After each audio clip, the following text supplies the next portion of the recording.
Hello, good morning, good day mga ka-followers ko, subscriber. Thank you. Have a good day. Ngayon ay mamumulot tayo ng mga kuan iba na nahulog ba. Ay, kuan na hinog na, nahulog. Ito may napulot na ako, ang dami na. Ano kaya pwedeng gawin dito?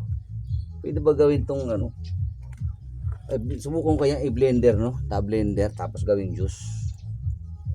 Hinog na ito eh. Subukan ko ang mag-blender nito. Gasan ko muna ito kasi sayang lang ito. Kagabi lang ito nahulog. Araw-araw kasi nagwawalis ako dito. Kaya subukan ko itong i-blender kung anong lasa.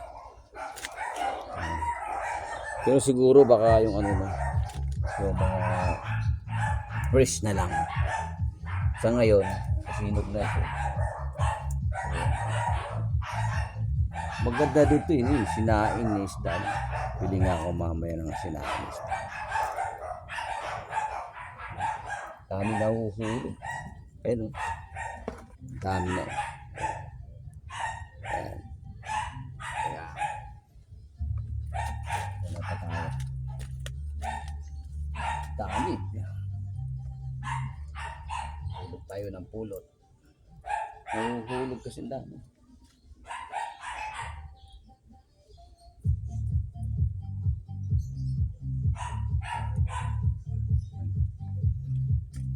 Ang hirap kasi pag winalis mo, mabigat din sa ano, sa silhig ba.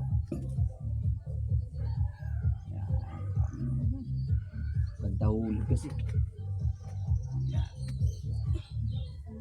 Sabi ng kaibigan ko, masarap daw ito i-blender, gawin juice.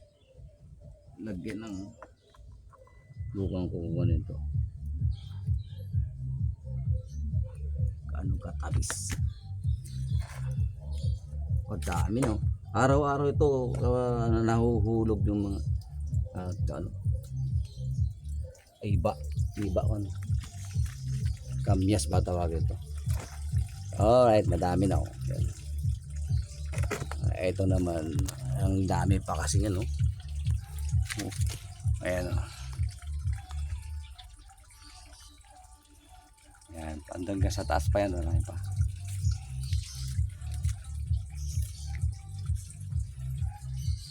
Sipag tong kamyas na mamunga to eh.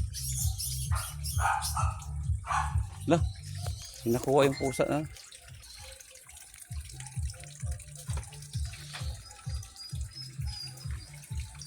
Tuto siya, tuto. Hindi nakita yung pusa eh. Galing ng pusa nun. Kalaban niya po ano yata yung daga. Lumapit kasi yung aso ko eh. Alright, have a good day. Good day guys. Maraming salamat sa pagsuporta sa aking Bar2 TV vlog channel. Have a good day. Thank you very much for supporting me. Have a good day. Good day. Bye-bye.